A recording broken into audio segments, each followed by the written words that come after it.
ഗേൾസിൽ ഇനി ഇതുപോലെ വരാവുന്നൊരു കണ്ടീഷനാണ്. അത് നമ്മൾ സാധാരണ സ്കൂൾ ഗോയിങ് ഗേൾസിലാണ് ഇത് വരിക.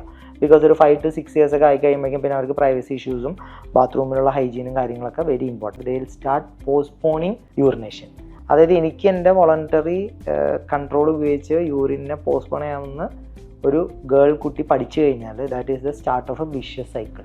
ഹോൾഡ് ചെയ്യുമ്പോൾ എന്ത് സംഭവിക്കുക എന്ന് വെച്ച് കഴിഞ്ഞാൽ ഈ യൂറിൻ ഇങ്ങനെ കുറേ ഇങ്ങനെ പിടിച്ച് ലാസ്റ്റ് ആകുമ്പോൾ പതുക്കെ ട്രിക്കിൾ ചെയ്ത് ഇത് യൂറിത്രയിലോട്ട് പതുക്കെ കുറച്ചിറങ്ങും. അതിൻ്റെ അടിയിലാണ് സ്പിൻഡർ ഇരിക്കുന്നത്. അപ്പോൾ അവിടെ സെൻസേഷൻ വരുമ്പോൾ തന്നെ ഇവ ഹോൾഡ് ചെയ്യും.